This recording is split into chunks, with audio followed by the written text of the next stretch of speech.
Pingos nos Is. Jovem Pan. Olá, muito boa noite, 18 horas em São Paulo, seja muito bem-vindo, você ouvinte, você espectador da Jovem Pan, já estamos no ar, começou para você mais uma edição de Os Pingos nos Is, hoje é sexta-feira, dia 4 de setembro de 2020, eu sou Vitor Brown, vamos juntos até às 8 horas da noite. Dias Toffoli diz que abrir inquérito das fake news foi decisão mais difícil da gestão dele. Campanha usa alarmismo para cobrar países e empresas a desfinanciar Bolsonaro por supostas queimadas na Amazônia. E já tem uma entrevista com o ministro Marco Aurélio Mello, do Supremo Tribunal Federal. Isso e muito mais em Os Pingos nos Is. O programa de hoje está só começando e você participa também, gravando vídeos e mandando pelo nosso WhatsApp. Se você ainda não anotou nosso número, anote aí, é o 11 931 17 0620. Seja bem-vindo, começando Os Pingos nos Is. Opinião. Hora de colocar os pingos nos is. O ministro Dias Toffoli afirmou nesta sexta-feira que a decisão mais difícil que precisou tomar durante seu mandato como presidente do Supremo Tribunal Federal foi a abertura do inquérito ilegal das fake news. Aspas. Ali já vínhamos vivendo algo que vinha ocorrendo em outros países. O início de uma política de ódio plantada por setores que queriam e querem destruir instituições que querem o caos. O ministro, que deixa a presidência do Supremo na próxima quinta, afirmou ser necessário combater os que querem o caos e acrescentou que a história vai avaliar o papel desse inquérito na democracia do Brasil. O inquérito ilegal das fake news foi aberto em março do ano passado pelo próprio Toffoli, que indicou o ministro Alexandre de Moraes como relator. O objetivo era apurar supostos ataques e calúnias contra ministros do Supremo e seus familiares, mas acabou virando um instrumento de perseguição política. A medida causou polêmica por ter sido implementada sem a participação da Procuradoria-Geral da República. A investigação continua aberta e ao longo do tempo passou a ter como alvos apoiadores do presidente Jair Bolsonaro. Esse é o nosso primeiro tema, então, do programa de hoje. Começo com você, Guilherme Fiuza. Sua avaliação sobre essas declarações do ministro Dias Toffoli. Fiuza. Ele tentou ser diplomático, eu acho, né? Inclusive durante no curso das declarações ele chegou a mencionar que não considera o governo federal, o governo Bolsonaro, autoritário ou com alguma similaridade com regimes ditatoriais. Eu acho que isso não deixou de ser importante, essa declaração, porque, de fato, vários dos pares dele têm trazido essa falsa premissa em plena democracia, né? Agora, a questão do inquérito das fake news, como a nossa matéria, como o seu enunciado já diz, é um inquérito ilegal e esse, sim, é um instrumento autoritário, né? O inquérito das fake news é uma peça de autoritarismo, porque é uma instituição exorbitando as suas prerrogativas, né? Indo além, abusando do seu poder, vamos falar claramente, para fazer política, né? Para perseguir, o que é um precedente muito grave. A gente teve, dentro desse inquérito, que é uma excrescência, ele falou aí a história vai julgar, a história sem dúvida alguma vai julgar esse inquérito como uma excrescência, vai julgar esse inquérito como uma anomalia dentro de um regime democrático, né? Ele começou com atos de censura, né? Censura explícita. A revista Cruzoé, que inclusive trazia uma matéria sobre o próprio Toffoli. Eu acho que aquela matéria da Cruzoé nem era uma matéria editorializada, o que também já seria grave se você tem uma matéria que tem uma linha, que tem um olhar, né? Que tem uma parcela maior de subjetividade.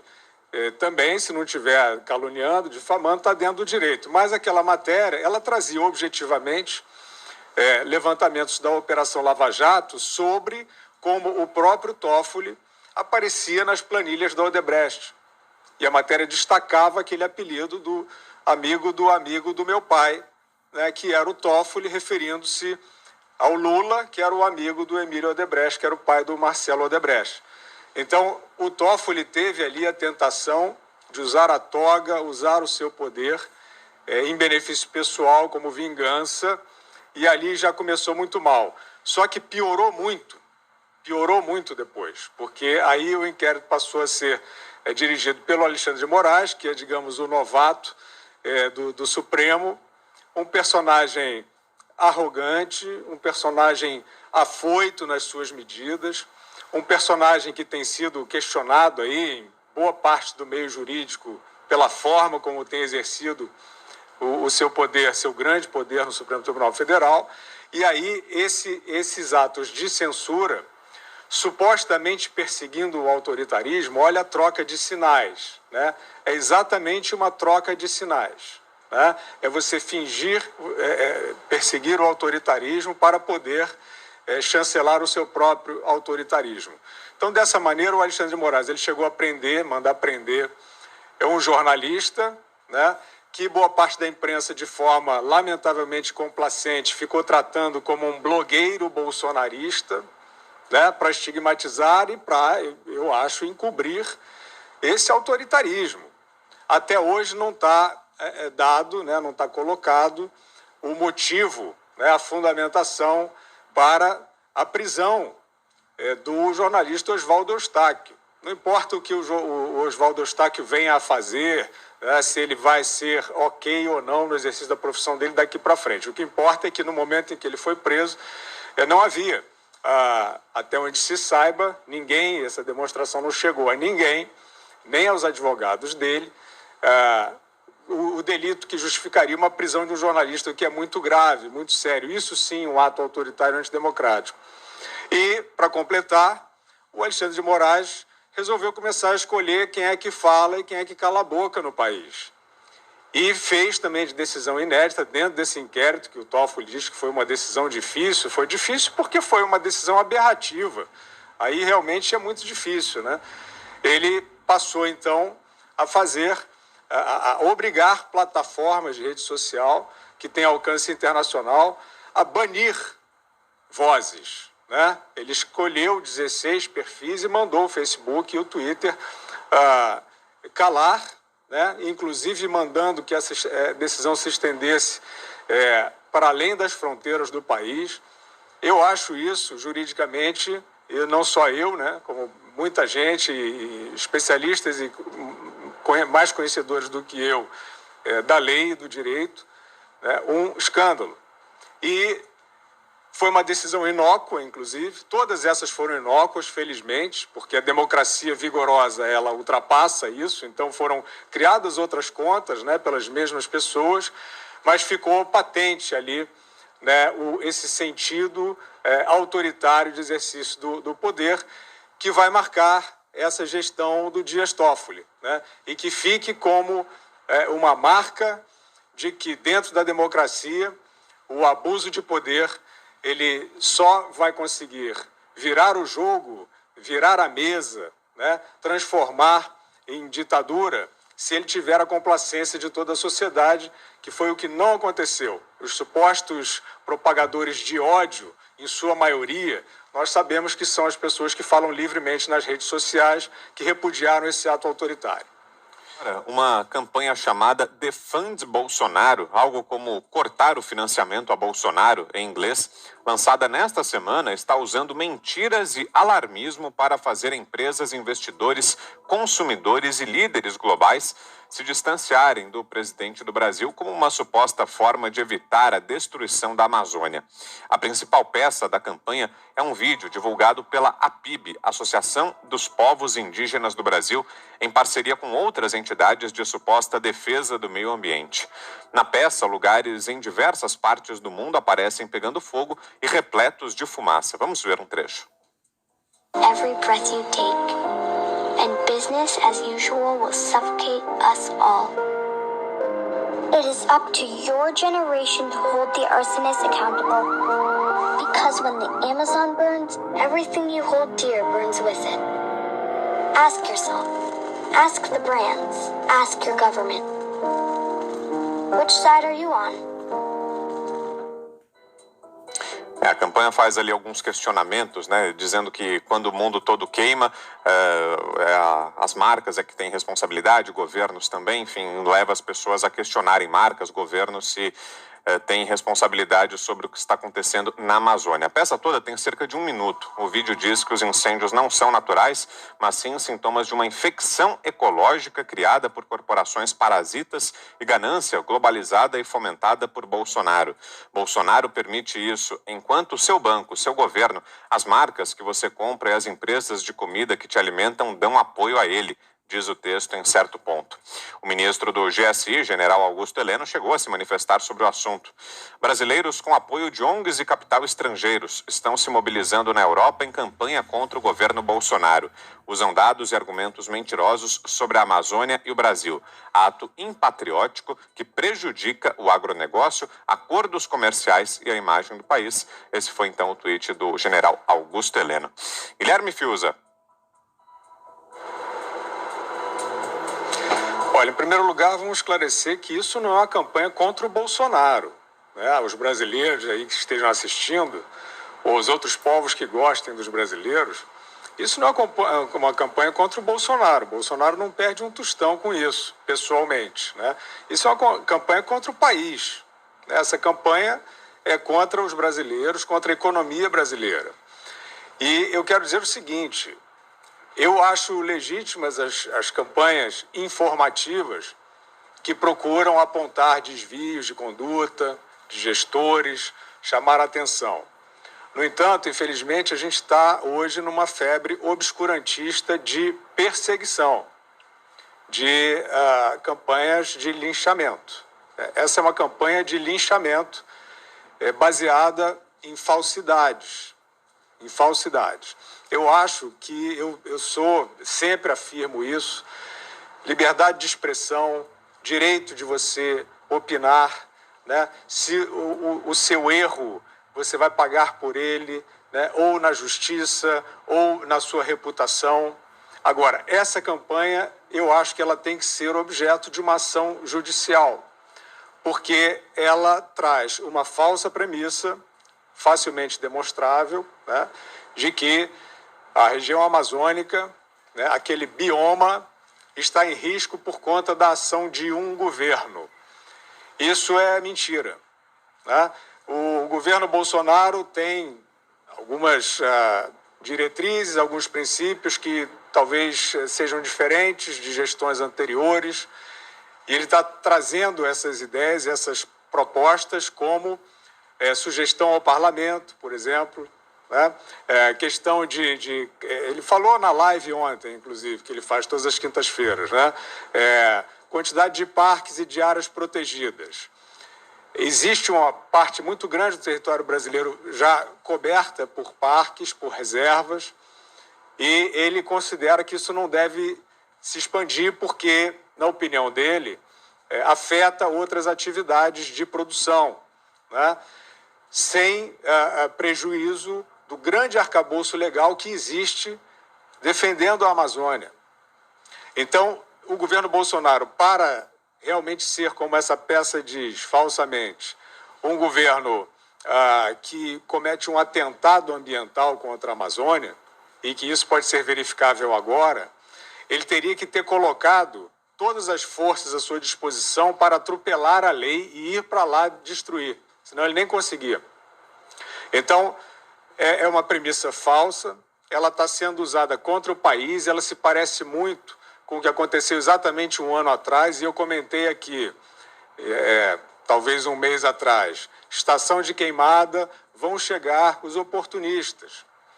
Esses que estão fazendo essa campanha, eles não querem defender a Amazônia, eles não estão preocupados, senão eles estariam falando verdades, senão eles estariam vindo discutir o macrozoneamento, né? Trazendo propostas e criticando o que eles considerem errado. Eles estão difundindo mentiras para ganhar dinheiro, ou para ganhar notoriedade, ou para ganhar voto. Como fez no ano passado, 1 ano atrás, o presidente da França, Emmanuel Macron, que divulgou fotos antigas da Amazônia, afirmando que aquilo era resultado, naquele momento, das queimadas do Bolsonaro. E por trás disso havia uma rede de boicote econômico contra o Brasil. Tentaram, inclusive, evitar que alguns países comprassem carne brasileira. Estávamos ali próximos da reunião da Assembleia Geral das Nações Unidas, e o presidente brasileiro chegou lá sob esse ataque, um ataque baseado em mentiras, em falsidades, que foi, de certa forma, quebrado pelo presidente dos Estados Unidos, que declarou que os investidores confiavam no Brasil e que os Estados Unidos eram amigos do Brasil e que não ia aderir a nenhum boicote comercial contra o país, e que de fato não aconteceu. Então, isso não é brincadeira. Nós estamos numa febre, tem várias ações desse tipo que procuram o linchamento irracional, não são campanhas esclarecedoras, não são campanhas de denúncias sérias, elas tentam trazer uma mística. Essa peça com essa voz infantil, isso é uma barbaridade, isso é uma covardia, né? Trouxeram, de fato, uma tentativa de chantagem emocional em cima de falsas premissas, né? Eu acho que isso tem que ser questionado na justiça. No Brasil, não houve aumento das queimadas com relação ao ano passado, ao contrário da Argentina, cujo aumento foi de 185%, e do Paraguai, cujo aumento foi de 90%, segundo os dados do satélite de referência da NASA, totalizados pelo INPE. Quando verificamos separadamente os biomas brasileiros, as situações são bem variadas. Na Amazônia, houve redução de 7% das queimadas em 2020, foram 45.065, em relação ao mesmo período do ano passado, 48.722. Menos de um mês depois do registro da vacina russa contra o coronavírus, a Sputnik V, a revista The Lancet, a mais influente do mundo na área científica, publicou hoje os resultados das primeiras 2 fases de testes clínicos das doses. Uma das principais conclusões dos cientistas do Instituto Gamaleya e das mais esperadas mundialmente é de que a vacina é segura. De acordo com os resultados dos testes, não foram detectados pelos especialistas efeitos indesejados graves da vacinação por nenhum dos critérios de avaliação. O infectologista e pesquisador da Fiocruz, Júlio Croda, classificou como importante a publicação do primeiro estudo sobre a vacina russa, mas ressaltou que a amostra é bastante limitada. O governo do Paraná informou que os testes da vacina russa com voluntários devem começar em um mês. O secretário da Casa Civil do Paraná, Guto Silva, relatou que o pedido de registro deve acontecer em cerca de 10 dias. Após isso, segundo o secretário, a expectativa é que a liberação da Anvisa aconteça em cerca de uma semana e que após mais 10 dias os testes se iniciem. E você pode participar aqui de Os Pingos nos Is, dá tempo ainda da sua participação. Grave vídeos e mande pelo nosso WhatsApp, é bem simples, bem fácil. Anote aí o nosso número, é o 11 931 17 0620. Seguimos falando aqui sobre a pandemia do vírus chinês. Uma outra informação: o número de novos casos de Covid-19 parou de crescer em 70% das 324 cidades brasileiras com mais de 100 mil habitantes. Entre os estados, 12 não tem nenhum grande município com aumento acelerado do contágio. Em 132 desses municípios, 41%, a situação é estável. Outros 95, 29%, estão em desaceleração, com o número de novos casos em queda considerável. Nas demais 97 cidades, 30%, o estágio é acelerado, ou seja, a disseminação do vírus está em ascensão com crescimento de novos casos. Das 27 capitais, apenas Palmas, Florianópolis, Porto Alegre e Campo Grande estão nessa situação. Há um mês, 72% das cidades tinham crescimento acelerado de casos. Nesta sexta, o diretor-geral da OMS, Tedros Adhanom, informou que discutiu sobre a reabertura de economias e fronteiras com os países do G20. Ouçam a declaração dele. Isso é algo que a OMS apoia completamente. Quarentenas são um instrumento pesado que causaram grandes prejuízos em muitos países, foi o que disse Tedros Adhanom. Bom, e antes de passar para você, Fios, eu vou trazer aqui os números de hoje do Ministério da Saúde em relação à pandemia. Foram registradas nas últimas 24 horas, segundo o Ministério da Saúde, mais 888 mortes por Covid-19. Com isso, sobe para 125.502 o número de vítimas da doença. De ontem para hoje, ainda segundo a pasta, foram 50.163 diagnósticos positivos, elevando então para 4.091.100 801 o total de casos confirmados. Na quinta, haviam sido 834 notificações de mortes, 43.773 novos casos. Quanto ao número de recuperados, agora já são 3.278.243 brasileiros que venceram o vírus chinês. 80% dos infectados já estão recuperados. Fiuza. Infelizmente, a gente está, além de atravessando uma pandemia de desinformação, né? Isso não é teoria da conspiração, eu adoraria que fosse. Tedros Adhanom, diretor-geral da OMS, Organização Mundial da Saúde, diz hoje que a quarentena não é sustentável, que asfixia, né, as sociedades, que elas precisam abrir, como disse o Augusto, depois de uma lavagem cerebral já feita, de medo, e quem está com medo tem razão de estar com medo, que recebeu diversas informações não calçadas na ciência, mas repetidas, e no conservadorismo você prefere não se arriscar. Mas arriscamos o presente e o futuro, muitas vidas perdidas por um trancamento excessivo, cada vez mais claro. E eu queria dizer, Vitor, que o mesmo Tedros Adhanom, anteontem, isso não é uma força de expressão, disse que estava preocupado com a velocidade da reabertura. Essa é a principal referência de saúde do mundo. Então, só para aproveitar esse tema e fazer um rápido comentário sobre a questão da vacina que você trazia antes, da vacina russa, como é que as populações, como é que as sociedades podem estar tranquilas? Claro, todo mundo quer, né, uma imunização por vacina, evidente. Mas como é que as sociedades podem estar tranquilas para confiar nas vacinas se as grandes referências de saúde, como a OMS, nos convidam a desconfiar delas? Né? Como é que a sociedade pode estar tranquila com a informação que vem através da imprensa, se boa parte da imprensa também afirmou o tempo inteiro diretrizes duvidosas? Institutos de referência em pesquisa, né? No Brasil e fora do Brasil, Imperial College, Instituto Butantan, Fiocruz, frequentemente associados à doutrina do lockdown total, afirmando ser ciência. Quando nós percebemos, né, pelo desenvolvimento da pandemia, que não era uma forma inteligente de proteção, não estou nem mais falando desse garrote social que o próprio Tedros Adhanom está se referindo agora. Estou falando do próprio combate ao contágio, né? O trancamento irracional, não discriminado, sem um senso dos vulneráveis, ele vitimou os vulneráveis. Porque nós vimos transporte circulando e aglomerado em várias partes do mundo. Essas pessoas foram para onde? Elas moraram dentro do ônibus para sempre? Não, elas foram infectar os vulneráveis, que estavam fica em casa. Aí era o fica em casa e se puder, fica em casa. Se não puder, vai para um ônibus aglomerado que ninguém está ligando.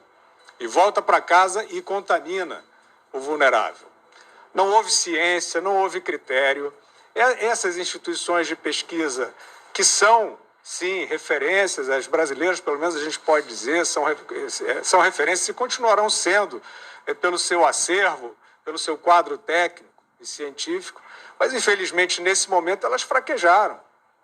Elas apresentaram, e junto com órgãos de imprensa, falsas premissas.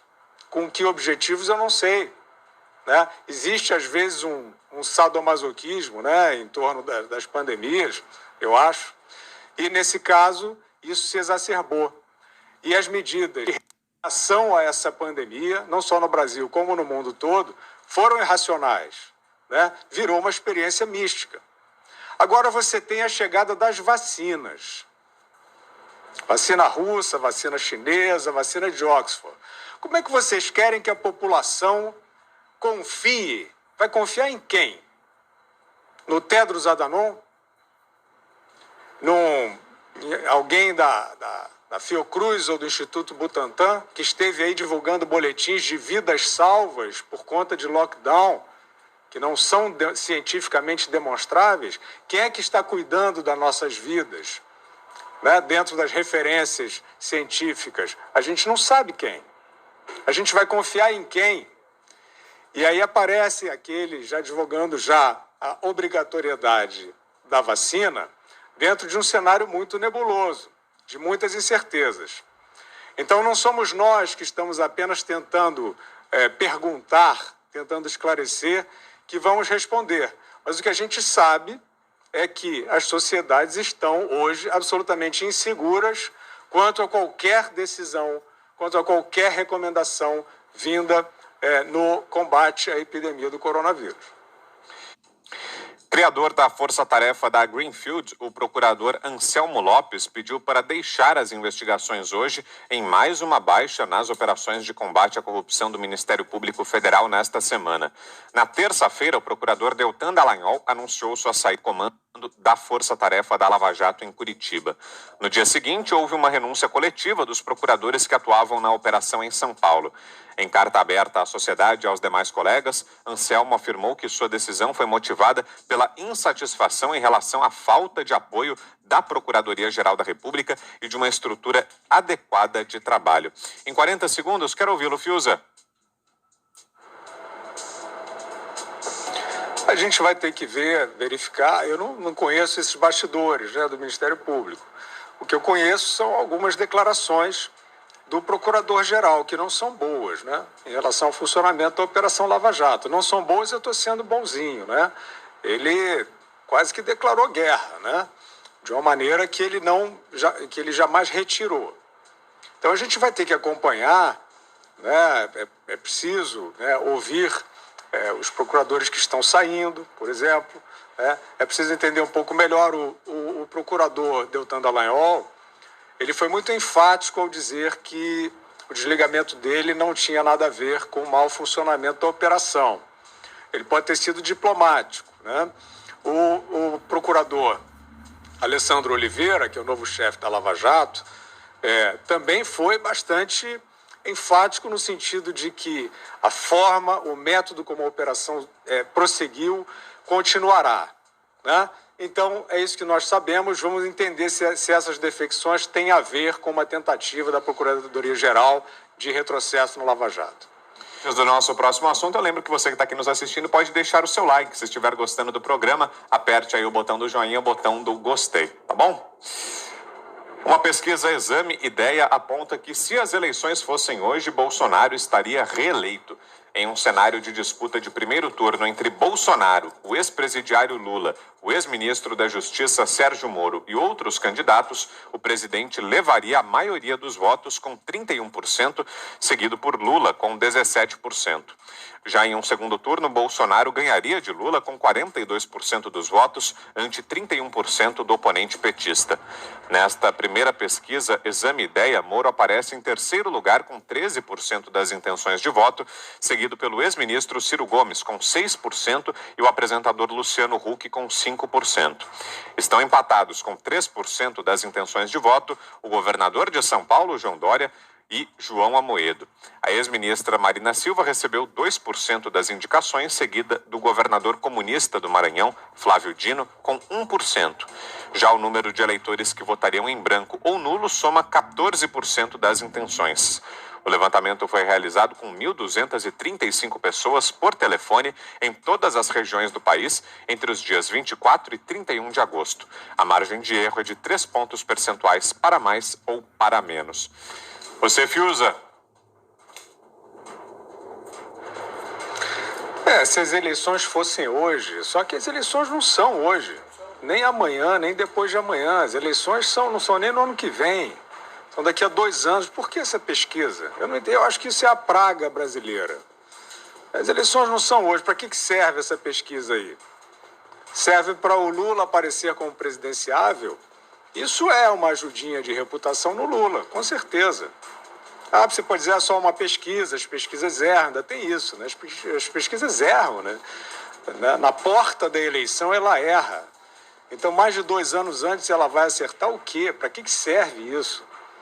Serve para o Lula aparecer como presidenciável, sendo que é um ladrão condenado a mais de 20 anos de prisão, não pode estar em pesquisa nenhuma. Tinha que estar preso, foi solto no arrobo do STF. Aparece a pesquisa para o Flávio Dino, ver se a capa da Carta Capital ajudou, para o Sérgio Moro se testar como presidenciável, para o Ciro Gomes, que vive disso, Marina Silva. Não tem sentido isso. Eu acho que não só é uma inutilidade, é claro, tem um aspecto aí positivo para o Bolsonaro, mas eu vou te contar, não ajuda o país, né? Quem está pensando em agenda, em reforma, tem que tratar de reformas. O que o povo pensa das reformas? Quem é que pode fazer as reformas? Né? Como foi na reforma da Previdência? Isso aqui não é um campeonato de futebol. Né? Bolsonaro Futebol Clube, Lula Futebol e Regatas, né? com aquele famoso cisne do pedalinho personalizado, as regatas do Lula. Isso é um mundo de ficção. Então, eu acho que sim, pesquisas de opinião têm a sua utilidade, mas esse fetiche eleitoral, ele não ajuda o país. Ele não ajuda, ele ajuda os oportunistas.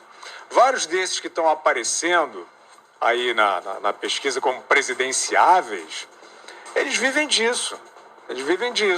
Eles conseguem ali filiações, conseguem eventualmente doações, eles fazem ali, né, montam o seu curral por causa da pesquisa. Então eu não entendo, não. Eu acho que é isso aí. De fato, o país, acho que parte do país apostou num mito, né, num mito obscuro de um projeto que ia enfiar o Brasil numa ditadura. Até onde a gente viu aqui com 1 ano e 8 meses, isso não aconteceu. E não podemos deixar que aconteça se alguém enlouquecer lá em cima. Mas não é isso. Então, não sendo isso, vamos olhar para a realidade, né? Porque o país tem que sair de uma pandemia, tem que sair da ameaça de uma depressão, tem que correr atrás de emprego, tem que trabalhar e parar de especular.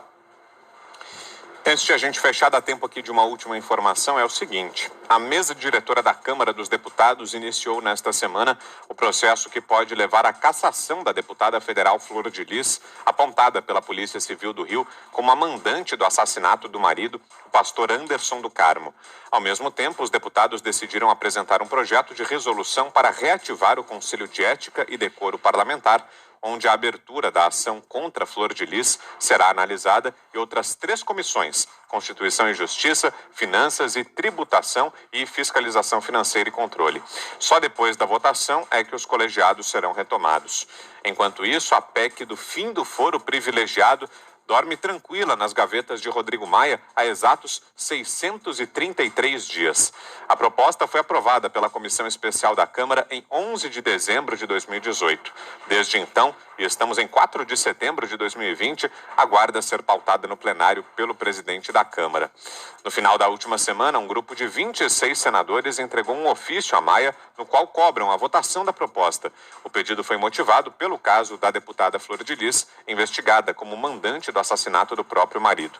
Pelo texto, o foro privilegiado ficaria restrito a 5 pessoas: o presidente e o vice-presidente da República, os presidentes da Câmara e do Senado e o presidente do STF.